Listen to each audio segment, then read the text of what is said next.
Can't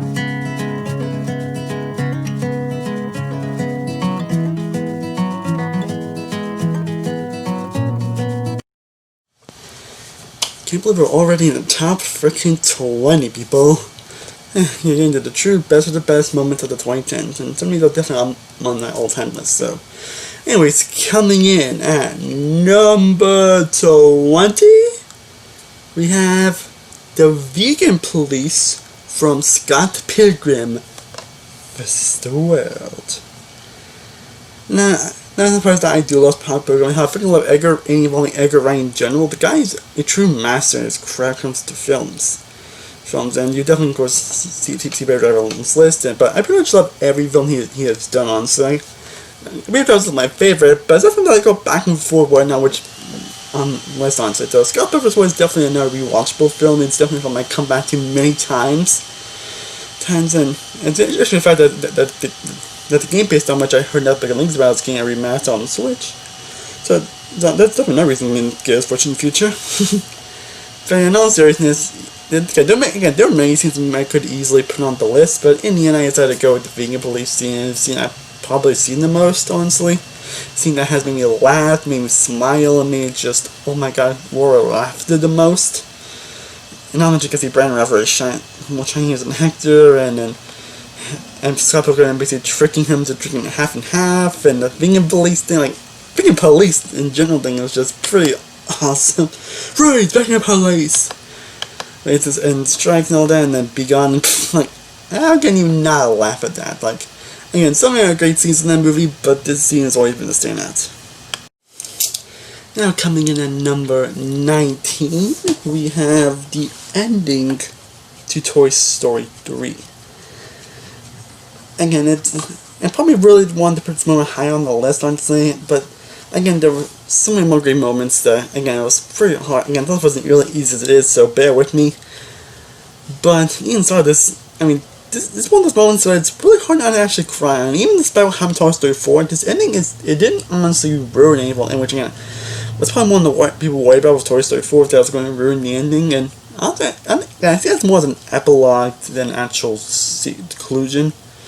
And this is really still a true conclusion that still really hits on it. Even in context on Toy Story 4, it's still an emotional moment. You basically see Andy give his toys to Bonnie, and Bonnie saying goodbye, and of course you can't get the iconic line, "So long, partner." Like, it's especially heartbreaking something that I grew up with the Toy Story movies, like yours truly, and it's something that can, and it's pretty much an indication of if you watch Toy Story movies as a young boy, and then you're basically now an adult when it came out, like, it makes it even more emotional. And again, Toy Story is that's also filled with many amazing moments, but I cannot deny the amazement of the ending.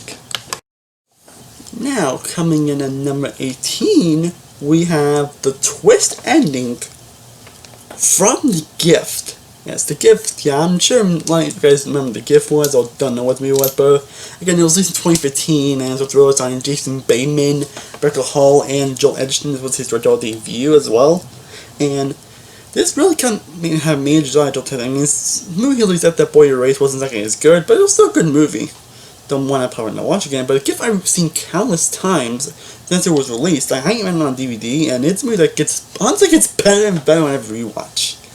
Now, I'm proof that Jason Bateman can really actually do dramatic roles well, despite being a comedian. Like, so guys, if you guys have not checked out The Gift, I seriously would highly recommend checking it out. It's truly an underrated gem of a movie, and the ending is just the ending is pretty much the pure definition of bone chilling. Like, Jesus Christ, it was bone chilling. It's one of the things that I mentioned, not really actually going to explain what happens, because it's one of the things I actually don't. Again, this movie is I think it's more underrated, and I think more people see it, but it's something that will not only make you rethink the movie in a good way, but it's something that you don't see freaking coming. Like, I remember being just blown away by the end, like, what just happened? And every time I watch it, I'm still freaking blown away. Like, you should definitely see it for yourself. This movie is definitely worth checking out if you have. It's a true underrated gem. Now at number 17, we get to a number that I really wanted to put in the top 10 on. It's one of the moments that I really is actually the most painful. Despite, some moments, it's the most painful to leave on the top 10, honestly. But, and so any moments were honestly, again, this list wasn't really easy. But coming on 17, we have the dinner scene from Hereditary. Hereditary. And a lot of people tend to really found me because movie, honestly, I know that really do like this movie, but me, I'm one of the people that actually loves it. I'm actually kind of surprised at how much I still adore this movie, right? It actually ended up being The Babadook as my favorite horror movie of the decade. And it still is my favorite horror movie of the 2010s. Like, it's a movie I've seen countless times to sell, and again, it gets better and better on every rewatch. You're more interesting things about it. It's a very real, powerful movie. And I want to feel that still thinks the college like should have won a freaking Oscar. Like, she was freaking robbed. Seriously though, she was freaking robbed. And then this scene pretty much demonstrates honestly why she was robbed. At least it really demonstrates why she was definitely robbed. And basically just a quite different scene, and then afterwards inside still thinks of course the guy inside just fucking said like, don't you your mother on the couch. She's freaked out, kind of basically saying how they've been feeling like I'm sorry, but how can you not be just feeling something in that moment? Like, oh my god, like that thing alone proves Toni Collette's amazing acting ability in this movie. And it's a pretty terrifying scene, not just in a scary way, like the usual horror way, but scary in a realistic way. So, especially with stuff she says in the movie, like, wow. So she says to him, like, man, like, again, and especially in Hereditary also has more amazing sequences. This movie I do enjoy from time. Again, it is my favorite horror movie of the decade and one of my favorite movies of that year. But this scene always gets to me. It's a true definition of terrifying in a real way. Now coming in at number 16, we have the spinning hallway fight sequence from Inception. Again, Inception is a movie that's filled with so many memorable moments. Like, I actually was debating hard on which memorable moment on this movie to put on. I mean, it's a film that people adore for a freaking reason. It's a film that people still consider best of the decade for a freaking goddamn reason. I mean, it's a freaking, not Christopher Nolan, but it's freaking Inception. Truly a mind-bending movie that still holds up well 10 years later and still fondly remembered 10 years later. So again, trying to figure out what moment from this really wasn't easy, but in the end, I decided to go with the spinning hallway sequence. Again, because I think it's the scene I probably rewatched the most. Inception's the many memorable sequences it has. I guess I think in terms of, I guess something which explains the best movies after all, in terms of a visual standpoint, in terms of performance standpoint, in terms of intensity and stakes standpoint. It really just continues to, wow. Now coming in at number 15, we have the end credit scene from 22 Jump Street.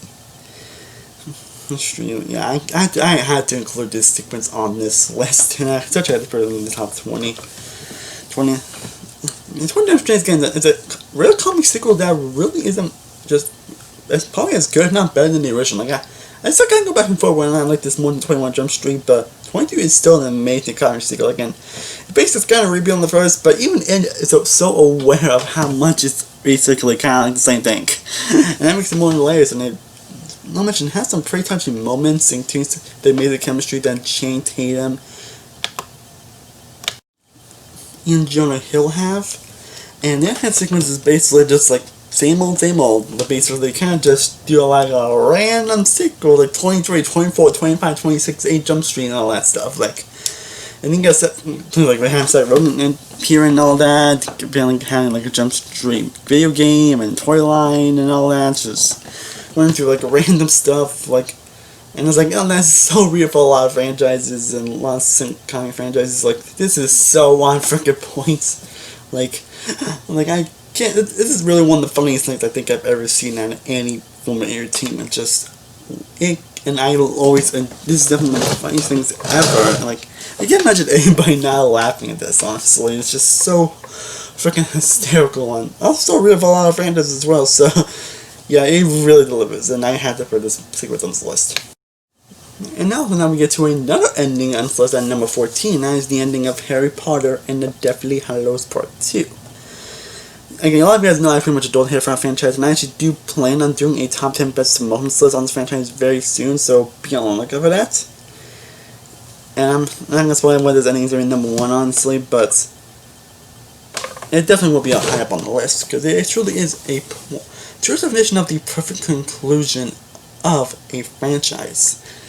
It truly is fulfilling of the movies it has played before. It truly delivered on delivering a exciting conclusion, having a great final battle, having great satisfying moments, and then basically we see Harry, Ron, and Hermione send the kids out to college, out to Hogwarts now, and then realize it's pretty much a true satisfying conclusion to an 8-film franchise. And I don't know, this is definitely a definition of how you do it in a very satisfactory way that doesn't piss off people. And I can definitely kind of agree with some of the makeup definitely feels a little weird, but it definitely bugged me honestly because of the real and emotional aspect of the ending and how much it still gets me every single time I rewatch this book, which is definitely awesome because I love rewatching this franchise at least once every year. Now coming in at number 13, we have the final musical sequence from La La Land. La La Land. I just love saying La La Land like that, but La La Land is truly in the back of my favorite music of all time. I remember being blown away when I saw this movie when I saw it early. I remember people were praising it so much, and being from the director Whiplash, which you might see you might see a number from that on this list, and I guess how much I adore Whiplash. This is my top 20 favorite movies of all time. And Jason Schell is definitely between the prove to be one of my favorite directors. Despite only having 3 films I've seen, but all three of them I really adore it. A La La Land is no exception. This film is also an all-time favorite of mine, one I always enjoy coming back to. And it's definitely and the fun and I know the I know that apparently aren't really huge on the ending, but for me I love it. But basically, Emma Stone and Ryan Gosling's characters, me and Sebastian kind of break up to know to dream nothing they have, and they end up meeting back again. And when Sebastian got to live his dream as jazz club, you think it would be they would just get back together and all that, but they don't. They really don't. And again, it's because it's normally seen in stuff in movies. Usually they're just expect a lot of stuff and they end up getting back together, which is no mistake, which is definitely fine. But it's almost like a little surprise, and I think that's probably why people aren't really huge on this ending. But I love it. I thought it's actually realistic and really poignant, especially when they show the sequence, which shows what it would have been if they had stayed together. But they said they are, leave a final smile, and it really hits me in the feels every time I watched it, and it makes a lot more of a unique movie that I always adore coming back to. Now coming in at number 12, we have the third act twist from Denis Villeneuve's Arrival. Now, a lot of times I go back and forth when I think this, so Blade Runner is my favorite of Denis Villeneuve, because Denis Villeneuve is an incredible director, and by the way, I cannot wait for Doom, and I also adore that freaking trailer that came out just wicked, though it's weird that the kind of pushing, kind of still been inspired Wonder Woman 1984, still being on Christmas, pushing on Christmas, but that's a story for another day. But yeah, I adore Arrival, and again, I saw the movie at free screen, and I remember being blown away by it. It's truly amazing, truly wonderful, and incredible. And a film that doesn't really have any action, doesn't really have any just explosives or anything like that, and you think you hadn't had something like this, but it's a very slow burn movie, but it's a good slow burn. It's one I always enjoy coming back to at least once every year. And it's also by still didn't get me out, should have won, should have got nominated. I still think she was so robbed. It's the biggest Oscar snub of the friggin' century. But again, start of another day. And the third act twist is why this movie is so different because, well, the aliens aren't actually here to attack. They aren't actually here to invade. They are, but not in the way you expect. And that's what makes this so memorable and just so wow.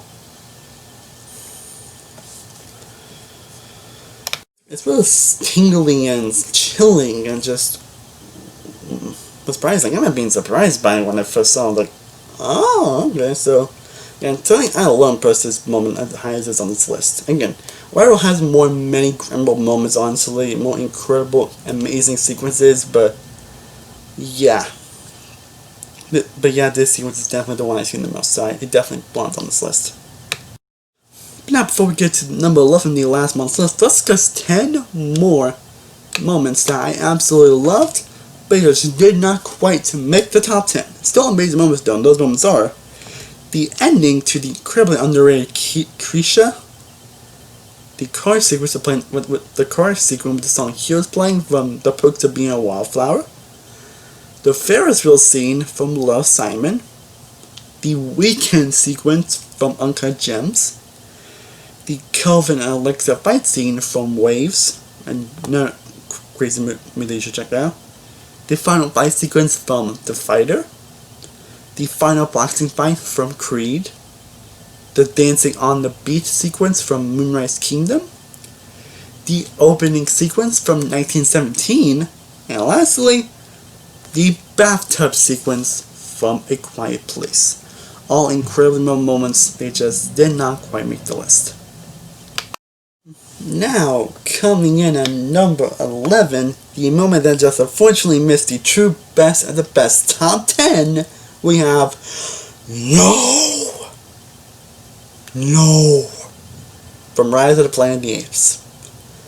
Again, it's so surprising how actually amazing not only Planet of the Apes, but the whole trilogy as a whole. Like, seriously, who would have thought another reboot of Planet of the Apes was going to be surprising? And I don't know why it's weird what people say it's like a reboot or a prequel or whatever, but either way, it is incredibly surprising how good it actually was. So in the last you tried to reboot this franchise with Tim Burton, it didn't work out so well. Yeah, Tim Burton really lost his touch. But anyway, but Rise ended up being an incredibly it's one of the most surprising movies I've ever freaking seen. Like, it truly surprised the living hell out of anyone ever saw, and it still does every time I watch it.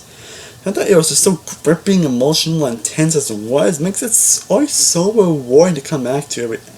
Always makes it so rewarding to come back to on every viewing.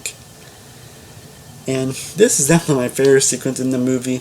Again, I don't know if that's Madonna. I also do plan on doing a top 10 list on my favorite moments from this trilogy, and this is definitely going to be high up on the list. It's like basically sees the first speak, and this probably demonstrates Andy Serkis' amazing performance. Like it's more how he says it. It's like, no! Like, I'm not sure if I said it right, but I mean, if you see the movie, you know what I'm talking about. It's a pretty chilling and just not like, I'm like, oh man, I actually had chills down my spine when I first saw it. And the scene I always come back to and always remember the most as this movie is right again. I was when I wanted to put this or the Golden Gate Bridge sequence, because that's both chilling, memorable, and incredible moments. But again, this being the most watchable, it easily belongs on this list. Again, fortunately, it's top 10, but still a memorable sequence nonetheless.